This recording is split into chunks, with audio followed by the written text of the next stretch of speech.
Hi, folks. We're Tacitus today, your pushback channel, and thank you for joining this audio live stream. In this essay, I'd like to talk about, and there's quite a few studies floating around at the moment about voting intentions and voting habits and the voting realities of the mass migrants, particularly the third world folks that are being poured into the West by the globalist cabal. Just in Australia, there's what 5 or 6 million people that have been pumped in from the third world into Australia in the last 25 years or so, and their voting habits and voting patterns are very tribal, and they're not voting on the issues. They're not voting on even the amount of welfare, although that is a big issue to consider. But they're voting tribally. They want their own people. They want to be represented by their own people. They're not assimilating. They've got no intention of assimilating or integrating. They want to create a third world dystopia, region, sub-country, if you like, within Australia, and they want their own representatives and their own people. They want to get their snouts in the taxpayer-funded trough, and they want to hand out as many goodies to their buddies and their family members. They're as corrupt as fuck. They come from countries where corruption and so on is just how the world is. They've got no concept of wealth creation. They've got no concept of civic obligation or duty. They've got no concept of sharing or anything like that. They're in it for themselves and for just stealing as much as they can. And these people, of course, are also being given the vote. And given the very low bar of citizenship requirement which now exists, pretty much any illiterate third world peasant can become a citizen, and then they have the right to vote. This is not just the thing in Australia. It's all across the Western world where mass migration has been pushed heavily and brutally by the globalist cabal without the consent of the people. Now, the implications for democracy here are huge. The idea of democracy is that most of the people would vote most of the time on the policies and the issues. Not that people wouldn't be interested in, well, we're going to reduce taxes or we're going to, increase government services. I mean, not that they wouldn't vote for those sort of things, but still, policy and so on did take a big part of the voting. Now, remember, mass democracy, as in universal franchise, has only been in place since, or most of the Western world, either in practical reality or due to legislation, has only been in place sort of in the 1920s onwards. So it's a fairly recent phenomenon. Then the voting age being lowered to 18, which was a huge and critical step to the situation we see today. The vote being lowered to 18 was really only happened in the late 1960s, early 1970s. So 18-year-olds voting and universal franchise, it hasn't been around for very long. It's been around for like 50 years. So it's still early days. Now, many say that the decay of the Western world began from that time, but there are a number of forces that were, coalescing and intersecting. One was that the idea of people getting a job at 14 or 15 years old, such as apprenticeships or whatever. The idea of people going to college was only for the unusually bright folks. That was changing in America, but if you weren't in the top sort of 2 or 3% of in terms of exams and high school graduation and brain power levels, you just didn't go to university. That was kind of how it was. It was just for the brightest kids and the brightest people generally. But when standards got lowered to produce equal outcomes, when 40-50% of the kids are going to university or college, unlike sort of 5% tops back in the day, then you have a lot of kids that are staying at school. Whereas, so even when I was at high school, which was within the last 50 years, the kids that were leaving school at 14 and 15 to go and get a job, which could be an apprenticeship or whatever, more than half that year at my high school were cleaned out in the junior high school graduation certificate level. Into senior high school, there's another big clear out. even at year 11, at the end of the year, they just go to kids and say, look, you're not a very good student. You're just not going. You're not going to make it to university. You've got no chance of getting to university with the sort of grades you're getting. So you might as well leave. You're wasting the taxpayers' money. So again, another clear out. So, you'd be lucky if even a third of the kids that started high school ended up completing senior high school. And having a senior high school qualification back then, as in a senior high school graduate certificate, even having that was considered to be you highly educated back in the day, and you got a 10% premium on your wage. So if you say your salary is $100 a week, and you'd get another $10 on top of your wage. Now, but $10, say, well, that's nothing. Well, it was when a loaf of bread cost 20 cents. Then $10 was something, and when a loaf of bread cost 20 cents, and when a gallon of petroleum and gasoline, a gallon of gasoline petroleum was 40 cents. Then $10 was a lot of money. Well, it was a decent amount of money. If you had a university quality, you got another 10% on top of that. So anyway, because kids are sort of staying children for longer, and then at the same time, 18-year-olds are getting the vote. So it's down from 21 years old or even 23 in some instances. That was also a radical change as to how voting patterns would work out even amongst white people. Policies began to have a less of an impact on the voting patterns of the day.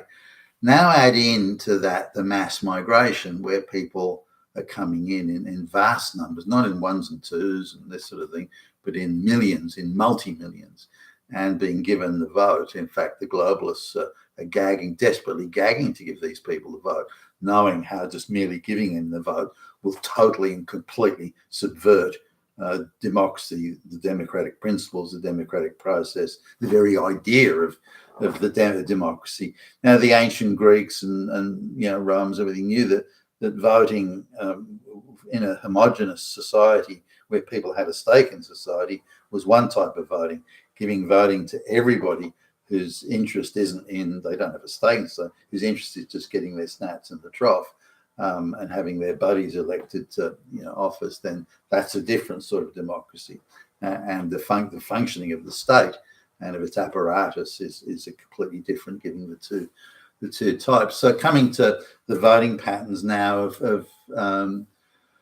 the mass migrant class, it's this is hardly surprising, by the way. I'm not surprised in the least, but of foreign-born migrants, this is pretty universal across the Western world with the mass migrant foreign migrants. Foreign-born migrants, nearly all of whom are come from third world basket case shitholes, 75%, and they come from societies that have no concept of democracy or a civic obligation or anything like that. And this is an important consideration as well. Why would you give people like that the vote? I mean, seriously. 75% will vote for another recent migrant. Now, these tend to be minimum levels. So, in some cases, there's no recent migrant to vote for. So that would skew the numbers a bit. But if there is a recent migrant to vote for, then the other recent migrants, so third world shithole migrants voting for another third world shithole migrant to hold public office, they'll get at least 75% and over 90% in quite a few cases. Now, in the recent migrant thing, you're going to get some people in that wider group that are from other white countries who do understand what the democratic process is, and they will tend to vote for policies rather than that just, hey, that dude's comes from my shithole country, I'll vote for him. So 75% at least will vote for another recent brown black migrant from whatever third world shithole they come from. Now, if you break it down further, say one guy says he's Islamic, and you look at the Islamic vote he gets, it's nearly 100%. So the Islamic people will vote 100% for the Islamic candidate. Now, that Islamic candidate says, well, I don't want to integrate into this godless society. I'm not, hey, they're Christians and everything. I'm not. I'm Islamic. I'm not going to integrate to them. If they want to, they can integrate to me. They're the mofos. And they'll talk disparagingly, very disparagingly about white Christians in the country that they've come to. I've come to this rich white country as a refugee or as a migrant, and I hate it. I hate the people here. I hate the white people. I hate everything about it. But I want to stick my snout in the trough and take that taxpayer money. That's about the extent of their sophistication on this. So the Islamic people will vote almost as 100% bloc. So now, what's disturbing is where it's the first generation Western born. So sure, the migrants are recent migrants. They've come from some shithole. They only want to vote for other shithole people. Okay, you kind of can understand that. It's not a good idea. Why would you want these people as migrants? Why would you create such a low bar of citizenship where these people only hang in their ghettos and barely speak a word of English, yet you give them the fucking citizenship? That's insane. That is actively and aggressively wanting to destroy the democratic institutions of voting and government by policy and this sort of thing. But even the children of these, but when they grow up, even they still vote for their religion or people of their genetic origin, or simply will vote for, as long as it's not a white person, I'll vote for them. It's almost down to that in some cases. So how much do they hate white people if that's what they do? So of people that are born, of migrant families, people that are born in the West, between 55 and 60% still vote for the non-white candidate, political candidate, or someone of a recent migrant background. I mean, that's staggering. That you wouldn't expect. These people now, they've been born in the United States or Australia or wherever. They've gone through the entire school system. They've had, wouldn't be intensive, but they've had exposure to civics, and they understand the idea of voting and independent courts and so on. But still that has, almost no effect on them, or very little effect. And they vote for their brown shithole basket case brethren. Now, if you look around, say reverse, say how do white people vote? Now, white people vote far more heavily or far more substantially for the policies rather than just because someone's black or white or whatever. So, for example, a black American, if they've got sensible, worthwhile policies, they're going to fix the potholes in the road, they're going to improve the service at the hospitals, and so on, then that would be so approximately 20% of American-born whites vote for a recent migrant or white candidate. That doesn't include American blacks, by the way. This just includes migrant people.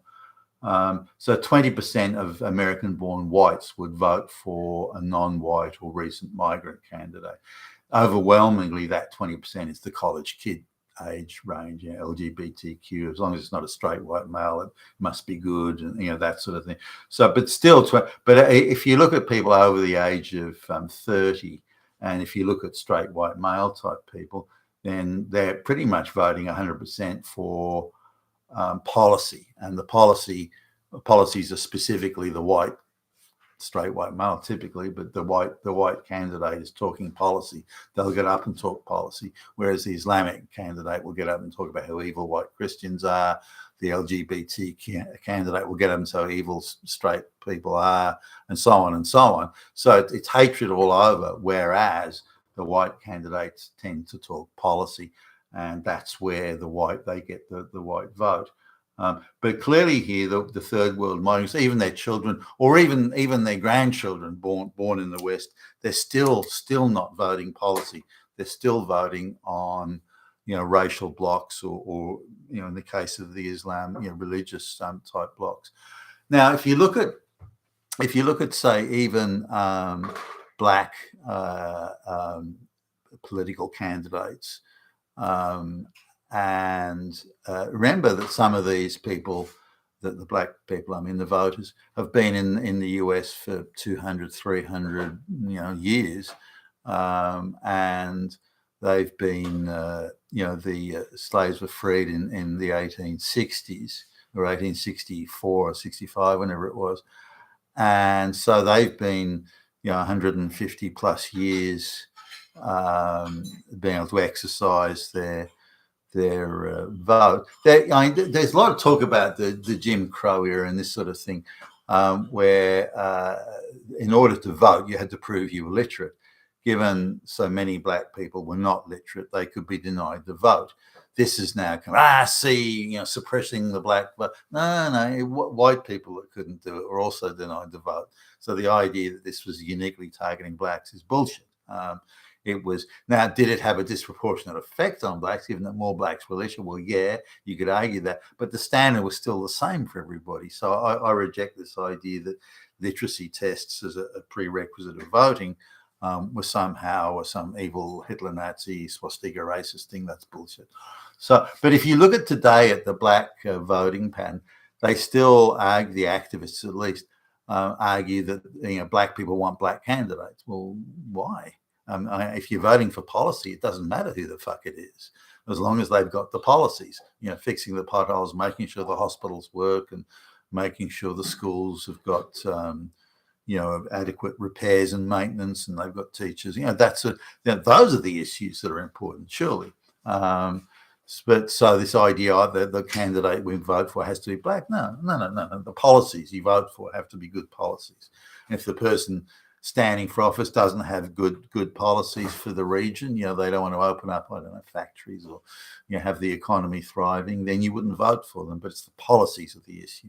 But still, the black activists insist that black people want to only vote for black candidates, and that anything else is racist. And this again proves that even though the black people have been in the United States for hundreds of years and have been free to exercise their vote for 150 years, that still they'll vote racially and not for policies. So it for some reason, it seems in the entire world, only white people seem to be able to vote for policies. I mean, I'm sure there are some exceptions. I'm sure there's, someone like Thomas Sowell or Candace Owens in the United States. I'm sure they vote on policies. But the number is very small. I'd be surprised if even 10 to 15% of the American black population voted on policies. In fact, I'm sure it would be less than 10%. So this is an issue with democracy, but now the Western world is flooded with people that are not voting on policy, and their mere existence and their voting pattern along racial and tribal and religious lines, their voting patterns as guaranteed to destroy democracy as anything else. You've been with Tacitus today, your pushback channel. Thank you for listening.